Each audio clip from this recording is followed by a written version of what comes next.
So one thing I wanted to say, of course, the format is difficult. We understand that.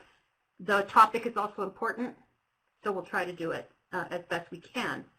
I want to say one other thing, because when you're having a discussion such as this, there will also tend to be some generalizing that occurs.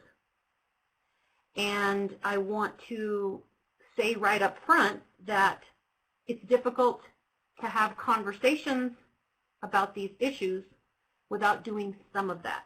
The caution that I put forth is ensuring that when that occurs, we view them as possibilities for further discussion, to ask questions, not for stereotyping. That's really important. There tends to be a thing we do human nature-wise, that when we learn something, we will generalize that in a way that's much broader than it was intended when we learned it. And so I say that going forward. So we make sure that we take in this information as possibilities, not as in a stereotype, not in a way where we stereotypically view people.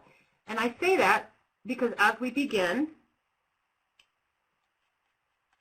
our objectives of learning this information will be so that we can be all on the same page about the concepts that we're using related to culture and oppression, that we can understand it in a way where we examine our own identity and analyze how that impacts our relationship with others, and that we can explore the relevance of culture in systems and organizing spaces. In regards to typically when we learn about culture, we take in that as information as learning about someone else, as an outside-in job. We are trying to reframe that paradigm and recognize that understanding these issues is about examining our own identity, not learning about someone else. It's recognizing who we are and what we bring, that worldview we have, and recognize how that contributes to all of these concepts that we'll be putting forward.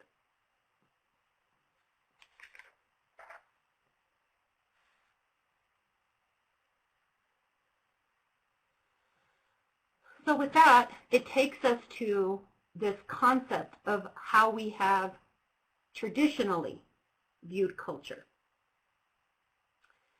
Historically, culture has been thought to be a stable pattern of beliefs, values, thoughts, norms, etc., that are transmitted from one generation to another for successfully adapting to other group members and their environment.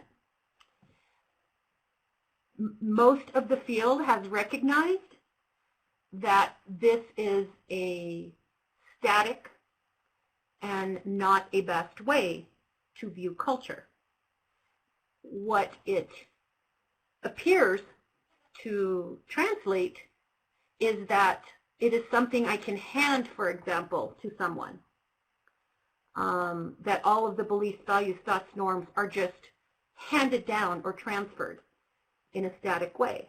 And we see that there are many variables that contribute to culture. Therefore, it cannot be transferred in that way. Instead, how we want to view culture is in a broader way that refers to shared experiences and commonalities that develop and that continue to evolve.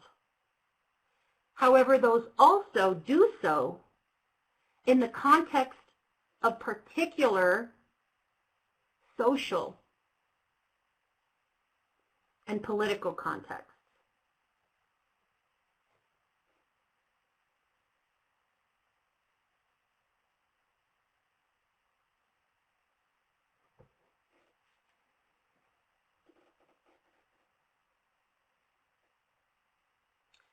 those particular identities will include those listed here, such as race, ethnicity, national origin, sexuality, religion, gender,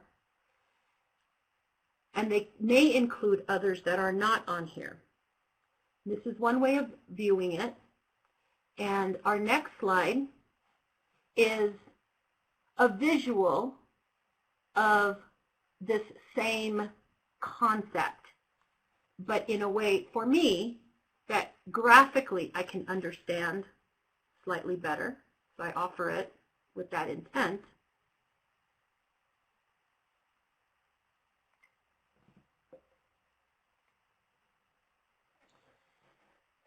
So in this graphic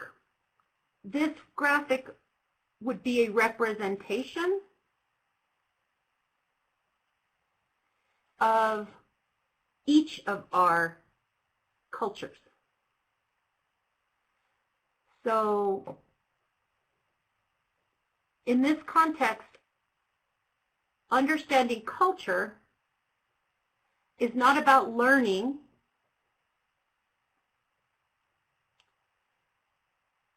this is how these people are, this is how Latinos are, this is how people with disabilities are, this is how English as a second language speakers are. Culture cannot necessarily be learned in that particular way because all of these identities interact in each of us to determine our particular culture and our worldview.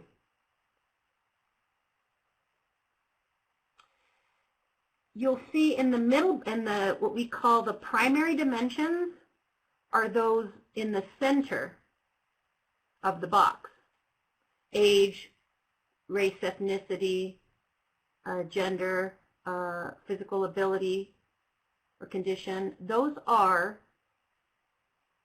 those dimensions which we do not have a choice or control over necessarily. So it doesn't mean they do not change. You may be 36 today and 37 tomorrow. So they obviously evolve and change as well. What it means instead is not that they don't change, but that they're not a choice necessarily. I can't wake up tomorrow and say, you know what, I think I'll be, 40 today instead of 51, right? And so that's what those mean. The middle circle are those that we have more control over. They would include such things as whether we have kids or don't have kids, married, divorced, Democrat, Republican, whether you live in rural or urban, the language you speak. It doesn't mean changing them would be easy. It just means that there would be, you have the possibility to do so. Learning a language, for example, doesn't mean that would be easy, but you could take the time to do that. The outer context, the three you see on the outside, degree of acculturation, origins, roots, and historical context of oppression, are variables that are almost always left out of our understanding of culture and the impact that that has on our identity. So I want to speak a tiny bit more about that. Our origins and roots is a little more self-explanatory.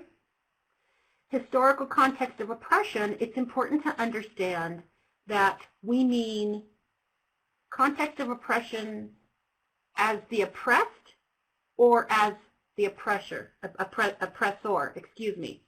So all of us have a historical context of oppression. And we may have ways in which we have areas where we have privilege and still have other areas in which we don't have privilege. So we can be both oppressor and oppressed in different contexts.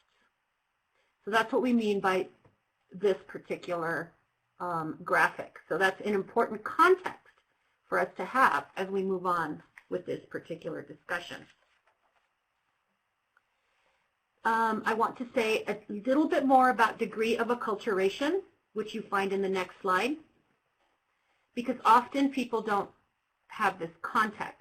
I've heard said, for example, in particular context, say, for example, I don't have a problem with that difference, it's just that they need to assimilate, for example, is a common concept that I have heard without perhaps an understanding of what it means to assimilate. So the degree of acculturation means how much you choose to assimilate or are forced in some cases to assimilate. And some people don't choose assimilation. Assimilation is when you identify with what we'll call dominant culture. So with race, for example, or like immigrants, if they choose to identify with the U.S. and let go of their dominant culture, of the culture they brought with them, they will have low identification with that culture. That is what we call assimilation. So it's basically, assimilation is letting go of who you were and taking on the new culture. And I use identity culture because it's not always race. It could be that we're talking about people with a disability, and perhaps they are walking through the world and identifying to the best of their ability with the dominant culture and trying to make who they are invisible. That's where I use the term identity culture instead of heritage culture, for example. That's the context of that. Integration is when sometimes it's called bicultural, it's when you live in the dominant culture, but you also hold on to the full impact of who you are. You don't force that to be invisible. And in different contexts, you can choose different things. Separation, which is oftentimes judged, is when you have a high identification with your heritage culture or with your identity culture, but you choose not to identify heavily with the U.S. culture or with the dominant culture. And marginalization would be when you have low identification with both your heritage or dominant culture and your heritage or identity culture. So that would perhaps signify that you would need more support, for example, in order to get what you needed, for example, in another context. So that's just some, because we want to all be talking about using the same language, I think it's important for us to first make sure we understand all these concepts, correct? So there's one more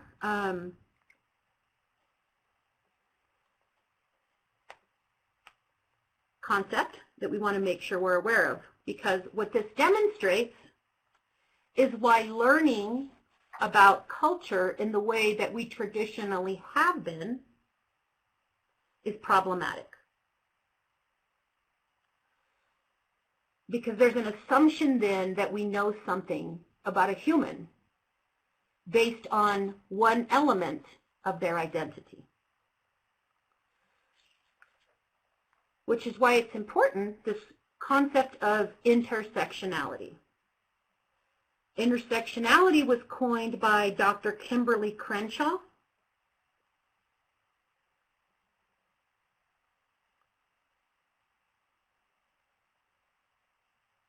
A Black feminist scholar, and refers to the fact that many people experience multiple oppressions simultaneously.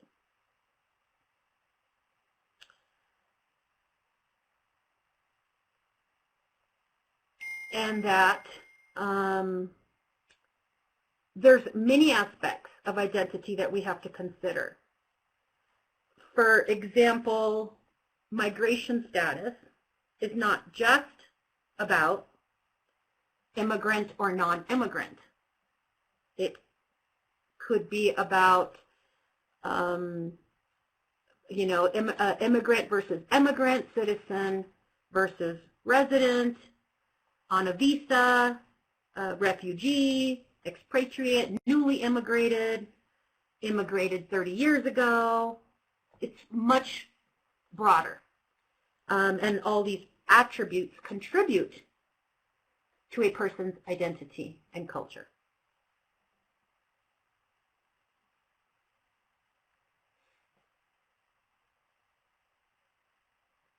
Intersectionality helps to explain why we can have an identity that is similar to any other person, but we still make different decisions based on our own identities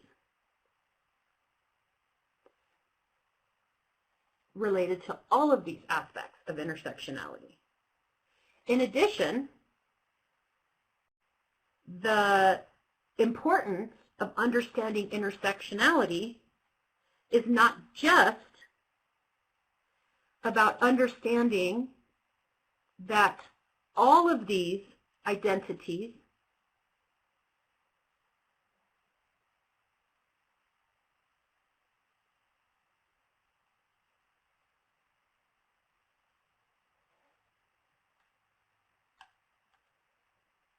contribute to our culture.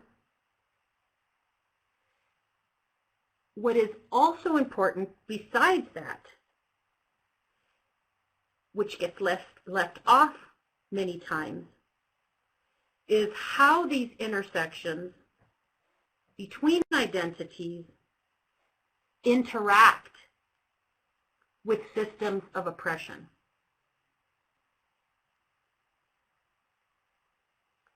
So it's not just we all have these identities, but each of these identities interacts and is received differently in our systems. And that is what contributes to privilege and access.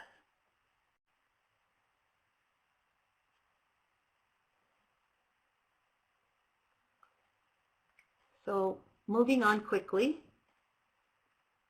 so we all mean the same thing, so we all understand what we're talking about when we say privilege and access.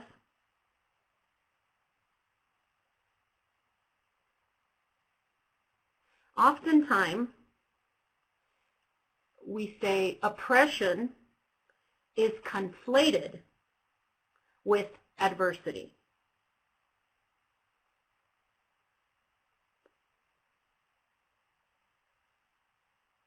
Making it very difficult to have conversations about oppression.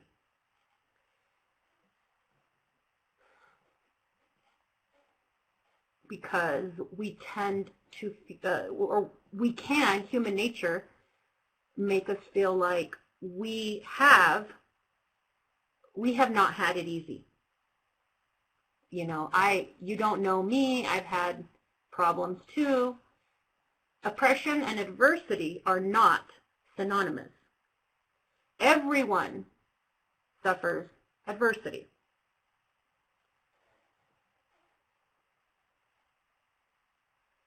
Instead, what we're talking about when we talk about oppression is privilege, and where you have privilege and where you haven't had privilege, and how systems of social control or of dominant culture have created patterns for whole groups of people that are about their identities, not about a particular difficulty that one had as an individual.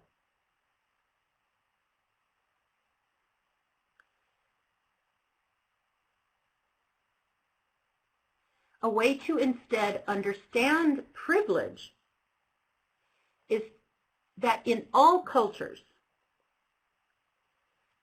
contexts of privilege and access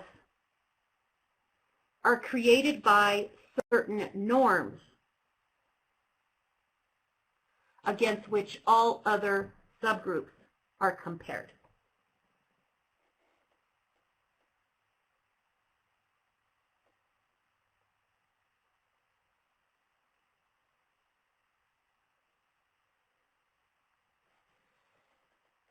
In the U.S., for example, if you look at the dimensions of diversity that we talked about, those primary dimensions, the attributes of the dominant culture include English as a primary language, whiteness, Christianity, physically able, male, middle class, cisgender, heterosexual. So this would typically mean you have more access the closer you are to this center. Equally with privilege, you don't have to think about it in a particular context. You do not have to wonder if you're Spanish speaking, for example, will somebody there speak my language? You can walk in and make an assumption. We don't typically tend to think of that as a privilege. You don't have to call ahead somewhere to see if they have a wheelchair ramp, for example. You can assume that you will be able to enter the building. Again, we don't tend to think of those as privileges, but that's how we understand and what we're talking about when we talk about privilege and access in the context of oppression.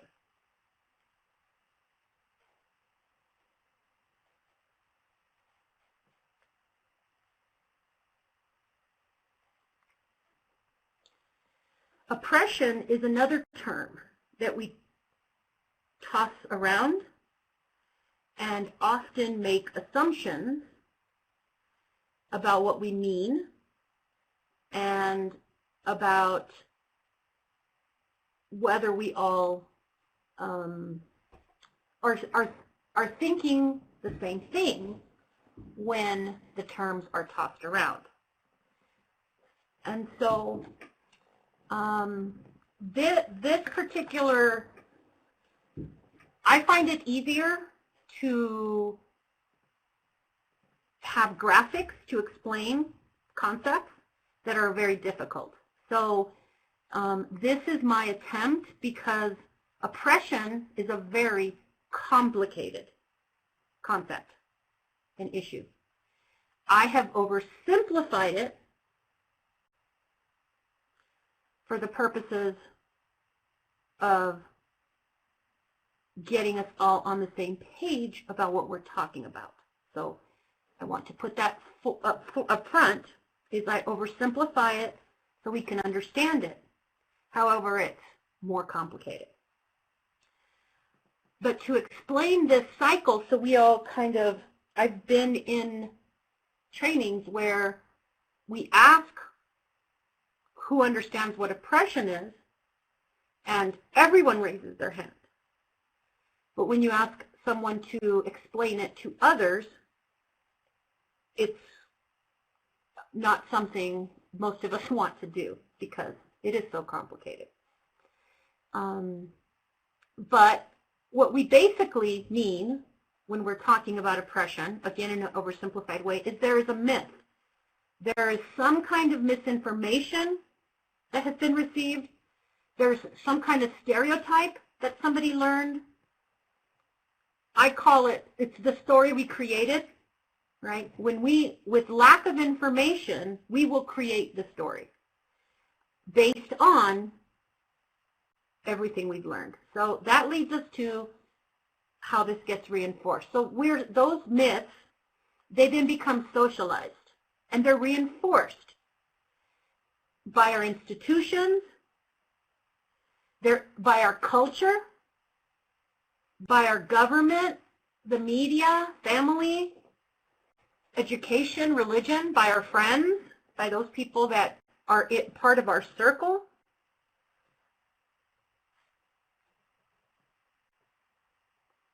In all these ways, they're socialized, and possibly many others. So then these stories that have now been socialized become internalized in each of us. And I say in each of us because all of us are swimming in that river or breathing that air. So it's not that some of us are immune from it. This can be internalized by all of us. So these myths, which are not socialized, become internalized as truth, the reality, the true story, how it is, common sense.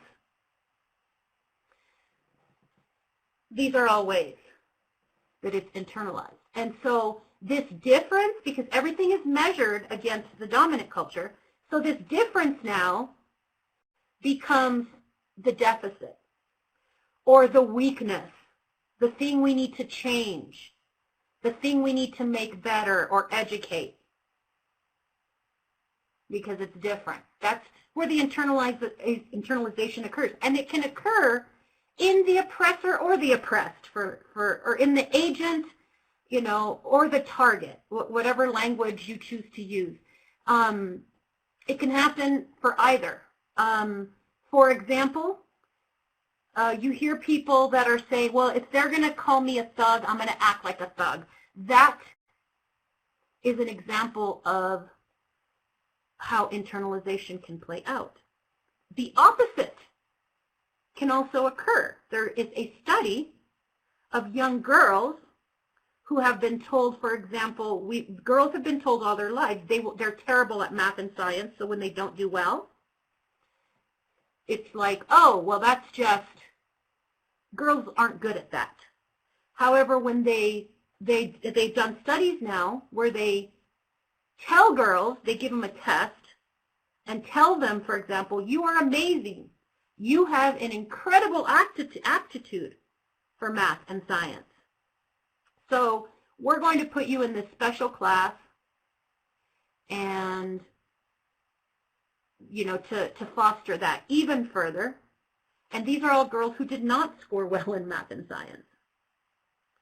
And after being told they have amazing aptitudes and put in these classes, their scores have shot through the roof, right?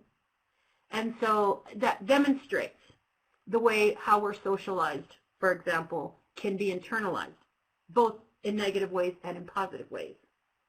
And none are, and so that's a really important kind of concept. So once it's internalized, then it will influence our behavior. So now we'll have behavior that reinforces our prejudice that can be oppressive. So this is just a quick kind of way to demonstrate how the cycle works and how it can affect all of us. It's still theoretical. And so in the next slide, have put an actual myth so we can dig a little deeper.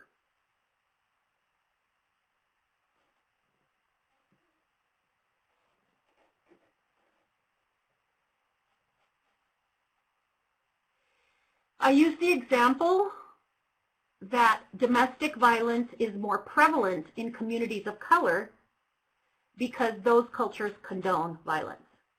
Because as a culturally specific technical assistance provider, we are often called in to help organizations deal with diverse populations that they're serving, and this is what we're told, right? Their cultures condone violence. That's the story that has been created. And that has been socialized. We've been socialized to believe that to be true in all of these different ways, right? When our parents tell us, you know, don't hang out with those people, when we look at our jails and our child welfare system, I mean, communities of, color are overrepresented in those systems. We see our movies. Me, for example, as a Latina woman, I did not grow up and ever see myself represented in movies as the hero, for example. So, and as a matter of fact, in most of my favorite movies, the Latino was the mugger or the gang member. So that's how those are reinforced. There's many different ways where this idea that we're more violent gets reinforced in ways we don't even recognize. So then that gets internalized. Again, it can be internalized in both the target and the agent of that oppression. We hear oftentimes where I will hear a comment that could be that is possibly racist, or is, I'll give you an example.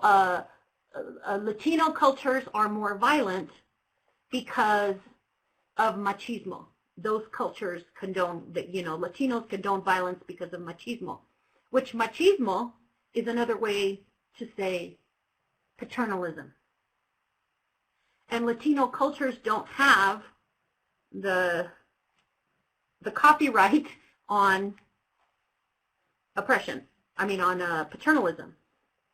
So paternalism exists in many cultures. Latinos have a word for it, but other Latinos repeat that they learn that it's because of the culture. And so I've heard people say, well, no, it's true because this Latino person said it, for example. So that is an example of the way internalization can occur. It can happen in both the agent and the target, right? So it could be internalized. This particular myth, for example, we will see it in our shelters, right? When we say, for example, well, no, women from other cultures, they won't leave their relationships because they just see it as norm. Again, the story we created because they won't come to our shelter, right? Because they don't come seek services. So it's because their cultures condone violence. We created that story in order to make sense.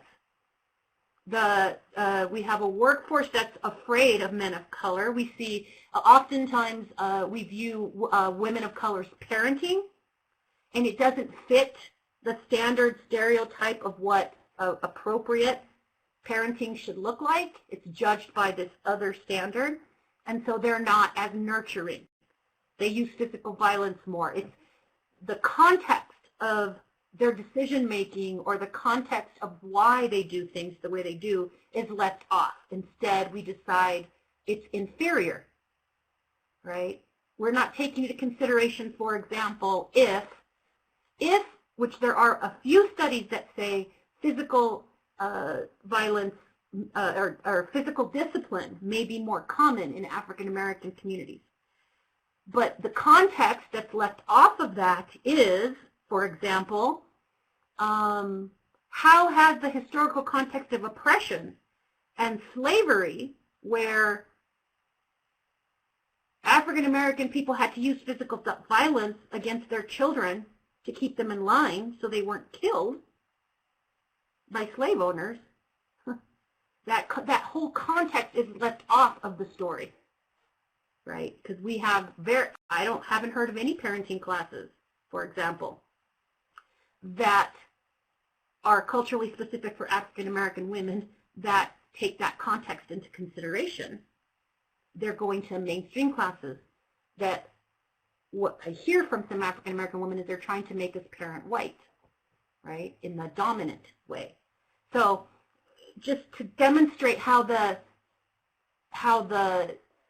myth becomes socialized and then internalized and then affects our behavior. Because like I said, now we're doing parenting classes that have decided what the appropriate standard is because that's a deficit, and then we're doing it differently. We are now scrutinizing those families more closely because they're not operating the way we believe they should, right? We're seeing women of color more represented in systems such as the child welfare system, but underserved and not served adequately because the story we've created is they don't want help, right? As opposed to they don't want the help that we are giving them. They don't want what we have, right? So again, the story, so then once our behavior changes, we see that they're not coming back for services, for example, so then it reinforces the myth. So again, this is an oversimplified way, but an example for us to understand how this cycle plays itself through. And we could spend all day talking about different ways that that happens. And hopefully if we ever have this in person, we would be able to do so. But we're going to move on because we're getting through these concepts very quickly. And we only have about 20 more minutes, I think. So I want to share this.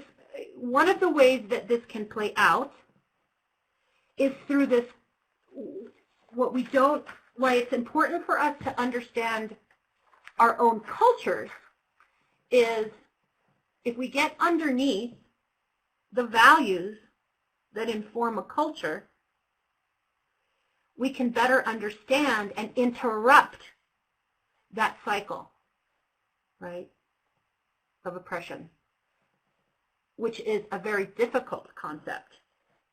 So I'm going to use one example of a value in U.S. culture to demonstrate how this gets reinforced and how we need to interrupt it. And it's the concept of individualism versus collectivism. I have done an activity across the country hundreds of times where with service providers, where we try to figure out as individuals whether we tend to fall towards more individualistic mindsets or towards collectivist mindsets. And in almost all rooms, whether there be 40 people, 100 people in the room, there typically is only one or two people who in the activity land on the collectivist side. So why this is important is it influences all of our interactions and communication. For example, if you have an individualistic mindset and you're working with victims and they are not moving in the direction that you want them to, or viewing things the way you want them to, a common thing for us to say is, because maybe they're worried about, well, what about my family and what about this, that? So we'll say, you have to take care of yourself first. And I use that example because it's probably one that most of us have said out loud, and without recognizing that that comes from an individualistic worldview. That in an individualistic culture, which is what the U.S. is, it doesn't mean every person is individualistic. It means the culture tends to value that viewpoint. And because it's identifying primarily with the self.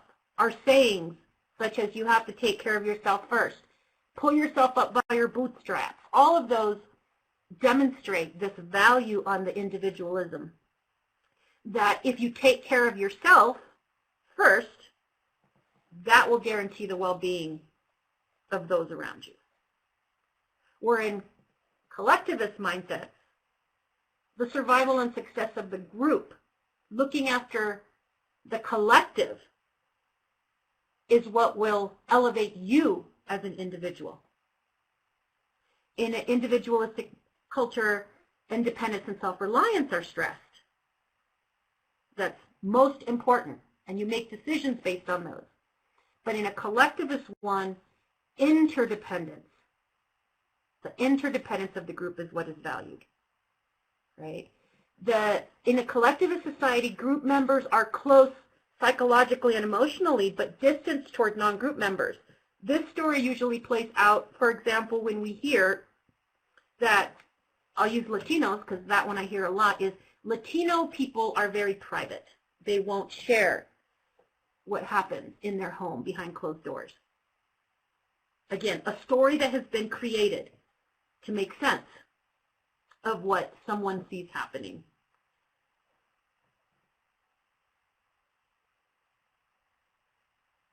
When what is instead occurring in that particular case is they're not talking to that service provider.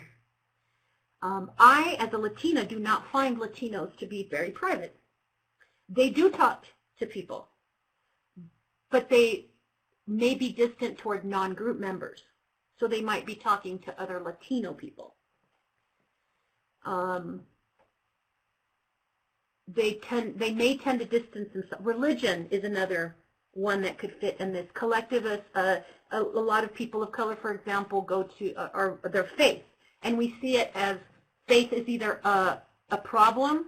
Sometimes we see it as, well, it's their religion, but we see it as religion of something they can leave or stay in. We may not necessarily see religion as a part of their identity, where in collectivist cultures, it's not where they go to practice their faith. It's who they are. It is a part of their identity. And that is an important distinction. Otherwise, we will be playing out and not create different pathways to understand and interrupt this cycle of oppression.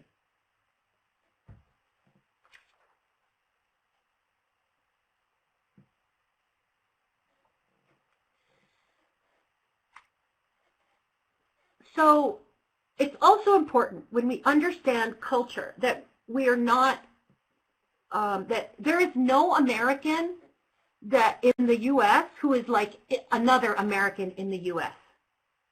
So this is why it's important to understand culture in this particular way, because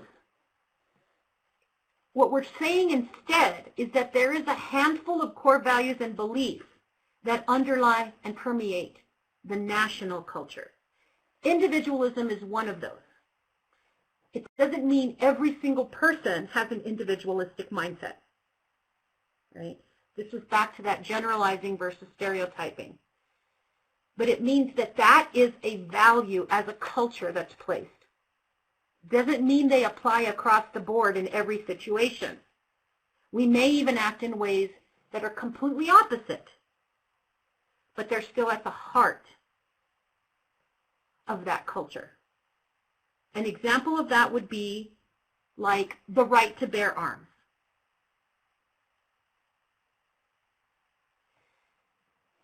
The right to bear arms is at the cultural ethos of the value in the U.S. But that doesn't mean every single one of us feels the same about that particular issue. Right? This is the problem why when we learn about other cultures in stereotypical ways, why it actually can have the opposite effect. It can contribute to stereotyping. It can lead to more oppression because we are now treating all people the same. And the best kind of way to understand that is if someone outside of this culture, outside of the U.S., learned about the values of the U.S., what assumptions would they make if they applied those across the board to everyone? And we can see that those would probably be problematic. But we still sometimes operate in that particular way. So it's important to get underneath what the values are that underlie American culture, because it's not necessarily about judging, examining, and learning about someone else's culture. It's about recognizing our own culture and thinking about how those values manifest in our own organizations, in our own interpersonal relationships, in our work with survivors, and in all contexts of the way that we experience the world. So some of those, hopefully you will examine these more, because like I said, this is more like a primer where I'm throwing a lot of things at you that require a lot more discussion. But some of those concepts are things like, I said, the right to bear arms, individualism. They are things like objectivity in the U.S., for example, evidence-based practice. And if you didn't have objective randomized trials, then the information that is, if it's not documented, if somebody didn't study it, it's less relevant. There are things like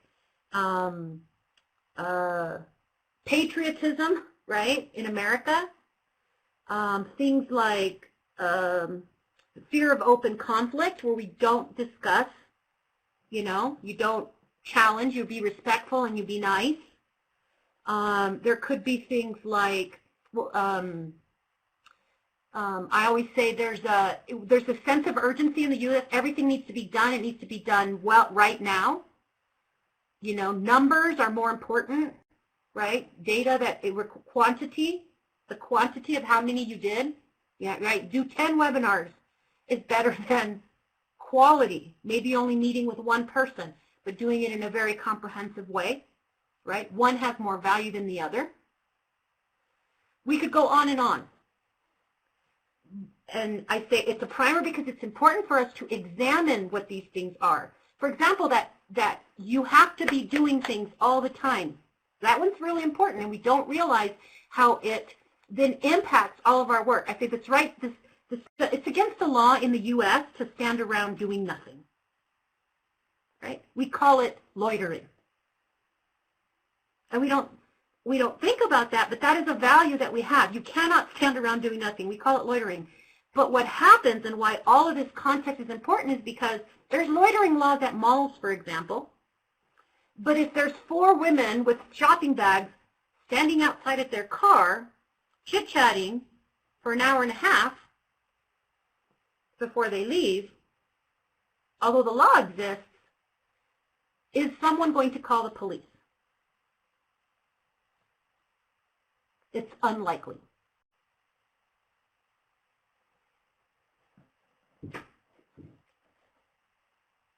Although the laws exist, they are not applied in the same way. Whereas if 3 African American boys were standing outside of a Circle K, for example, is it likely somebody, maybe the owner inside, is going to call the police because it's undesirable for other customers? That's the context we're talking about how oppression needs to be understood, to be interrupted, because it influences every aspect of how we do our work, how we operate in systems, how laws get applied, and how oppression continues. Much more complicated, but I just wanted to throw those out there as a way to understand and get on the same page about what we're talking about when we're talking about these particular concepts, which again, in a way I'm oversimplifying, and in a way I'm also trying to get underneath.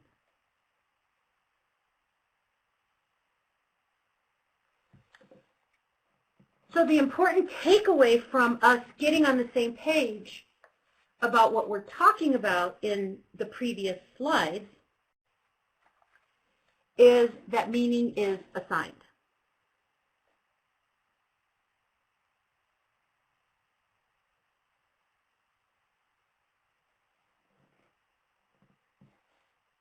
When we see other people's behavior, we are viewing it through our own cultural filter of what our culture tells us is happening. However, we operate in our systems and with helping victims as if there is a good and a bad, a right and a wrong.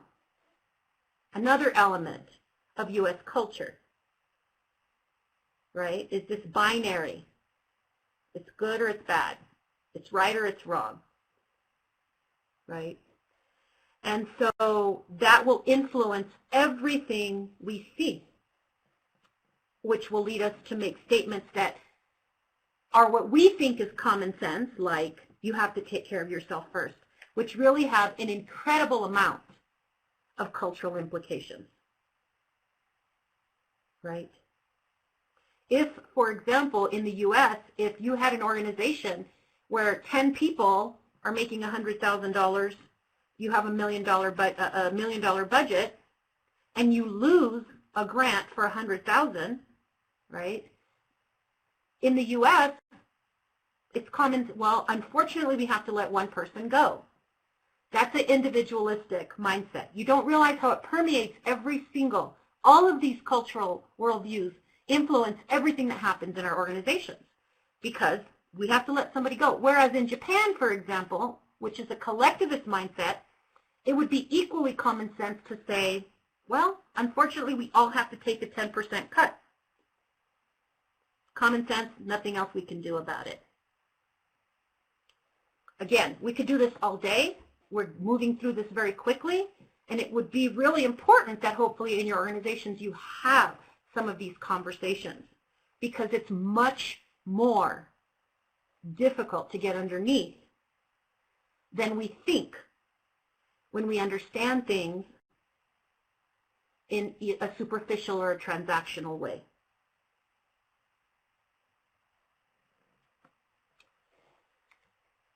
So instead, what we need to recognize about culture is that it is the learned and shared knowledge, beliefs, rules, customs, etc. of a particular people that are used to generate social behavior at any given point in time.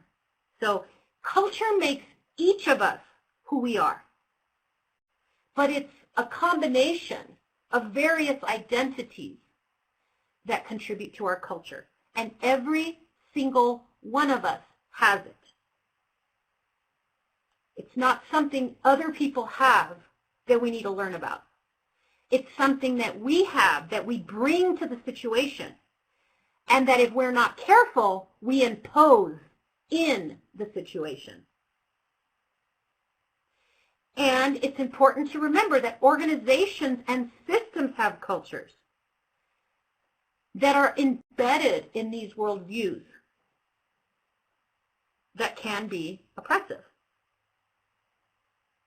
and that need to be examined as well. It's interesting because I've heard said oftentimes that, what Latinos won't, they accept violence in their own cultures, or it could be anything. It could be police officers, right? Police officers are, think a certain way. I think my point, wait, let me see what I'm trying to say. I'm trying to say is what we do find is not that one culture condones violence more so than other cultures, but what we do see is that cultures have difficulty holding their own accountable.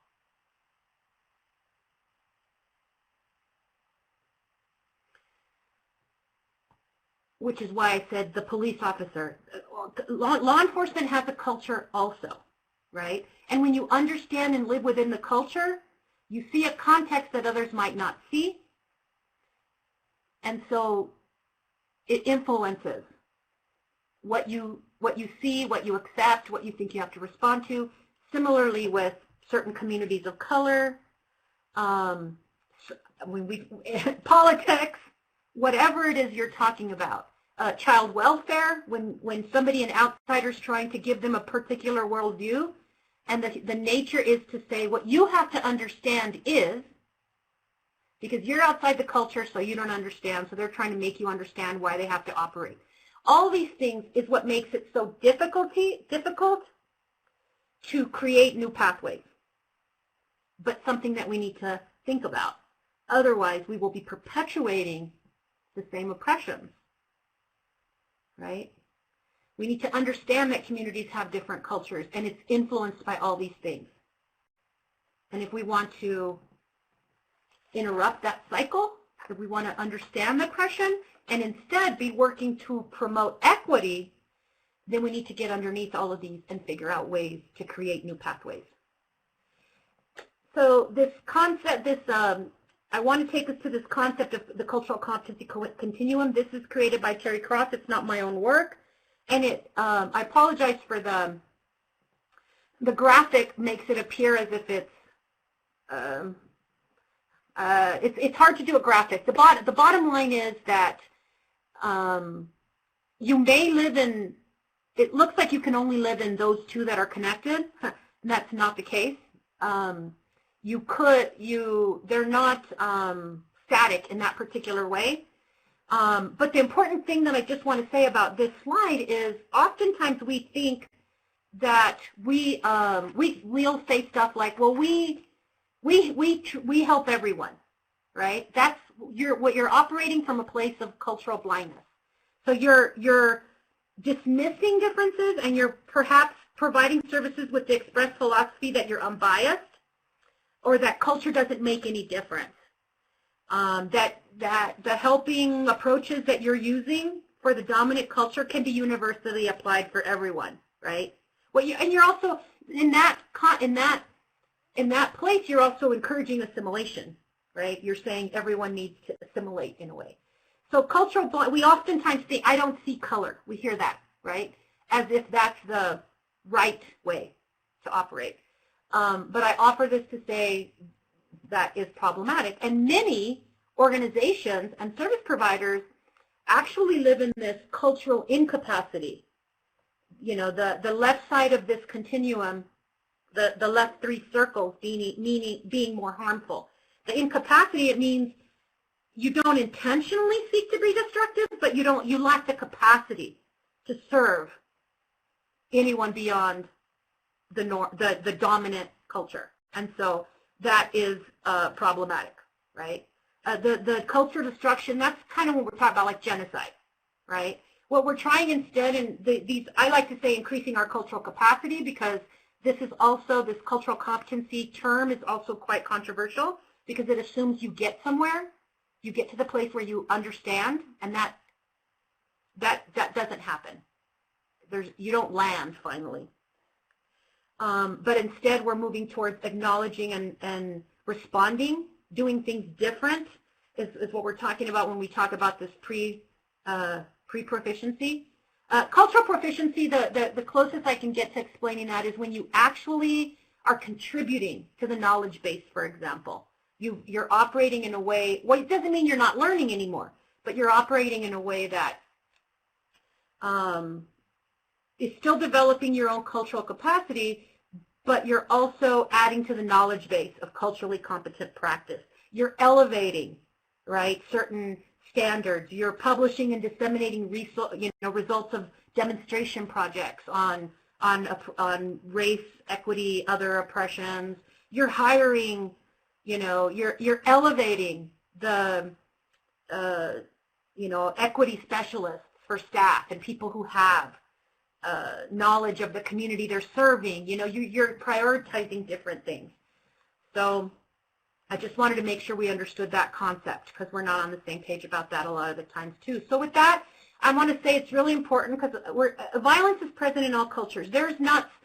We're not ever saying that culture is to be used to deny or excuse violence. That's not what this is about. It's a way to intervene appropriately. It's important to not understand that it's normal in certain groups. All groups have a way of accepting violence, including the U.S., and of ways of resisting violence. And that's the important thing to understand. When you learn about a culture in a blanket way, you have to be cautious that you're not taking in the information in ways that stereotype and further oppress, right? Instead, you want to learn these things so you can eliminate disparities, so that you can increase access, and so you can improve outcomes as it relates to non-dominant identities.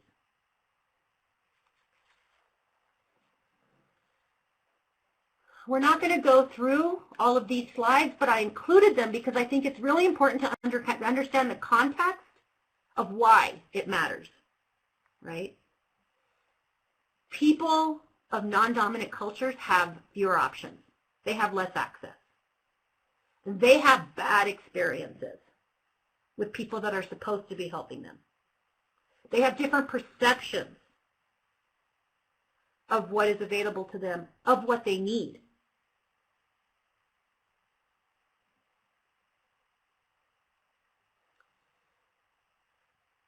It is central to how they organize their experience. It influences how they seek assistance, whether they talk to a friend or go to a service provider. Many will not, for a variety of reasons attributable to all the things we have just discussed, right? It influences what they value. It influences what they define as the problem, whether they want to talk to you about it, how many stressors they have in their own lives, right? What they expect helpful treatment is, what they think the problem is. A lot of times our systems tell them what they, right? Because the other thing that happens in the U.S. is we're educating constantly. We have to educate people as opposed to recognizing that there's some education that we need to do for ourselves, right? Again, we're not going to go through all of these, but I offer them for you so that you have an understanding of why all of these concepts matter, right? Communities, underserved communities have experienced lots of institutional racism and systemic bias. They mistrust the systems, right? They are not offered oftentimes the alternative resources and services that they need. And there's barriers that are, we don't tend to think of the risk of the systemic intervention, but that is particularly important in underserved communities. That's a new concept for many. A lot of times we think of barriers as individual challenges that people have, but we don't think about how the systems and the interventions themselves is what creates the risk. Again, these are all concepts that need a lot more time, a lot more discussion, but that we wanted to put forward so we're all on the same page about why all these things were important, right? It's why you can't take these topics in isolation. You can't be helping communities of color if you're not also concentrating on the fact that they're all in low-paying jobs, that they have immigration issues, right? These are all, that there's tremendous within group diversity, that they don't all need the same thing. If these are not all things that are at the forefront of your thinking and philosophies around what you're doing, then it's going to be problematic. So instead, what we're wanting to do is move the conversations from how we've been having them to how do we increase our cultural capacity. And these are just a few things to think about as you start moving in that direction. Again, we can't do it all in 1 hour and 10 minutes, but it's really important that if you're trying to increase your own cultural capacity, the #1 step is to be aware of your own biases, prejudices, and your own knowledge base and where that comes from and what worldview you learned that in.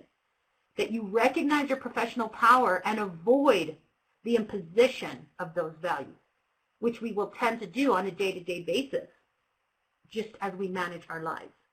That we instead gather information within the context at hand, right? That we ask a lot of questions.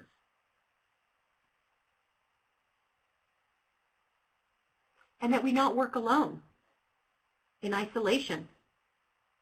There are things you will not see, because you can only see things through your own eyes. So you have to work cross-culturally.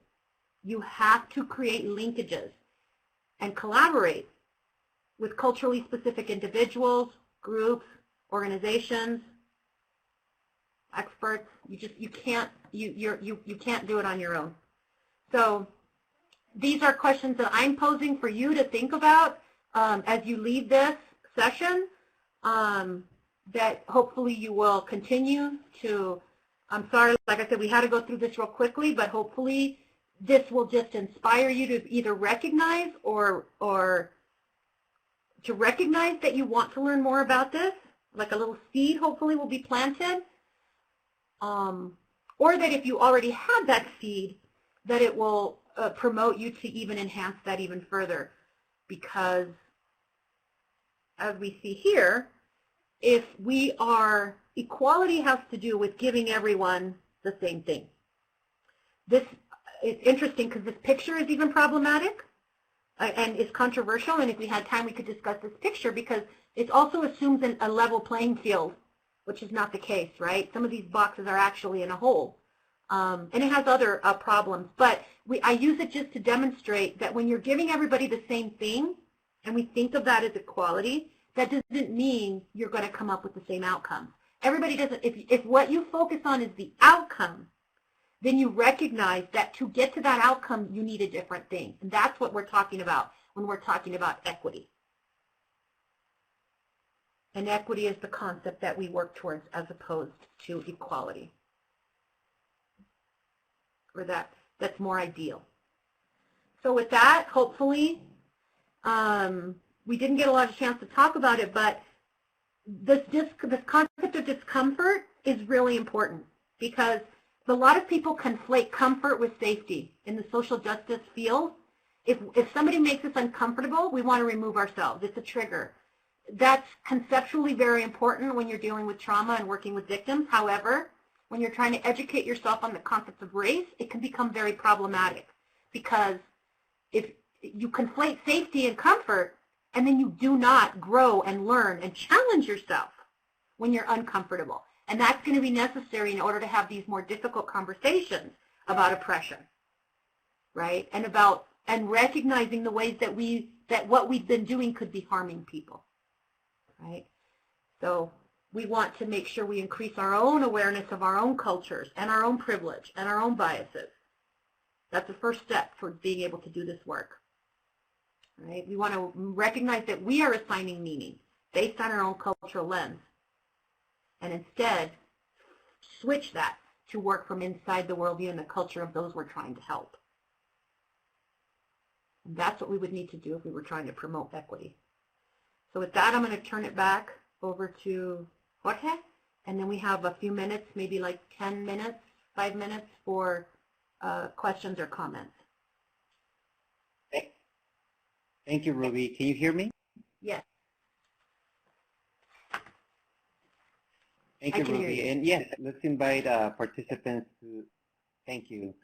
Let's invite participants to chime in and see if they have any questions for you as we are kind of moving to the Q&A session. I just want to say thank you, Ruby, for grounding us on the terminology and also inviting reflection and collaboration as we do this work. I think it's a lifelong process as we unpack our privilege, our power, culture, and the way that it manifests in relationships. So the invitation for reflection, I think, is really greatly needed in this work. So I want to invite participants. I want to invite all of you to ask Ruby questions. We have a few more minutes for Q&A. In the meantime, Ruby, you know, I think a lot of people who are going to be listening or who have been listening to your to this webinar may have a lot of aha moments. You know, as you discuss oppression, as you discuss culture, the way that our implicit bias or biases affect relationships.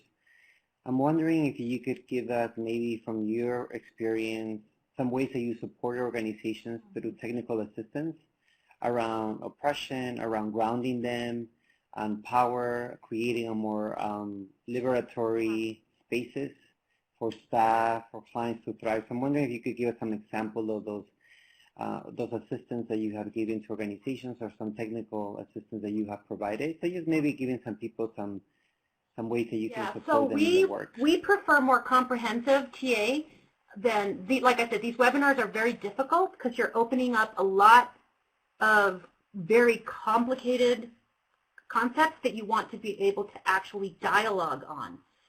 Points of clarification is always needed. People will be like, are you saying this? Is this what you mean? you know, especially when they're challenging their own paradigms. And so what we do have is through this project, we're able to provide comprehensive technical assistance, which we do not, we don't necessarily, we're not able to just do a phone call on this, right? It's not like someone can call us up for a 20-minute consultation and we're going to help them work through all these issues. How we tend to work with organizations is that they will contact us and we will work with them for an extended period of time. We have several organizations across the country where we have been able to work with them to examine all of these issues. One of the things that we have found is when people start trying to go in this direction, it can wreak havoc in an organization because you want to do this work, but then you realize there's a lot of conflict and a lot of tension because you haven't first built the trust to be able to engage in the conversation. So a lot of times we've been helping organizations prepare to even have the conversations. We have gone in some communities in Idaho, in Maryland, and a couple of other states have had us come in and do this workshop. We actually do this in a 2-day. It's obviously more than what we did here. We tried to do as much as we could in the hour, but we do 2-day workshops on these topics, and we're able to get underneath very specific questions and tensions around these issues. So I hope that answers your question, but we're willing to engage in technical assistance consultations like telephone calls with people that want to know more as a jumping off point. But it will always require further discussion and planning around how you can actually do more work in this area. Thank you, Ruby. Yes, that definitely answers the question. I think it is an opportunity to dive deeper into these terms, especially around trust. How do we build trust?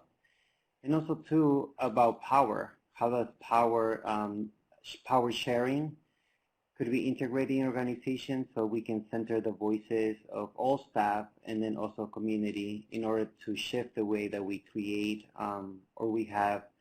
we create our work, and then also how do we create our culture internally. So thank you so much, Ruby, for we are going to do a workshop on collaborations because that one bullet that says work with others, that one bullet of this training will have its own webinar.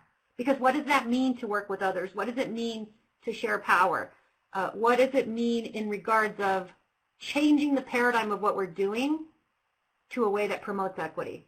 And so that bullet, like I said, each one of these bullets we had can be its own workshop.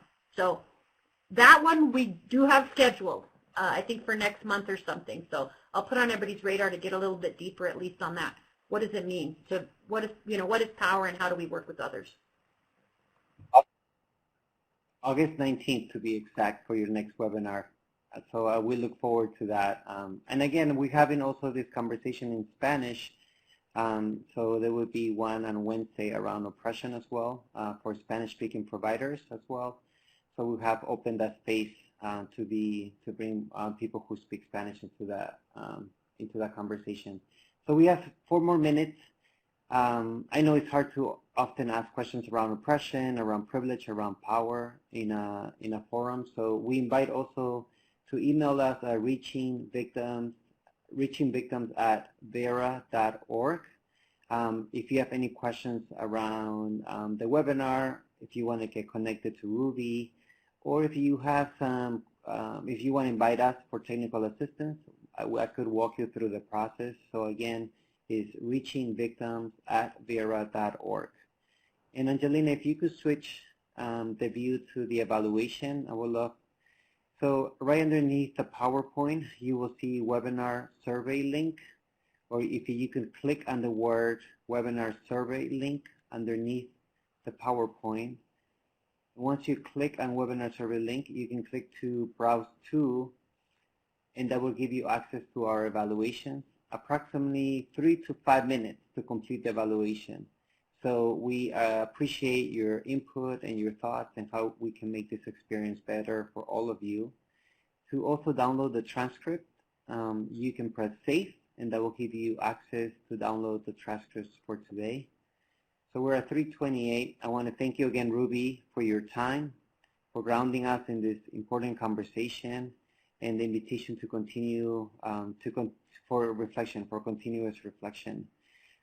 Anything else, Ruby, before we close out? No, I appreciate everybody's time, and like I said, we introduced a lot of information that typically we would not want to do in an hour and 10 minutes, and so if anybody would like further, a further discussion, please contact Jorge so that we can kind of manage any kind of follow-up that might be needed.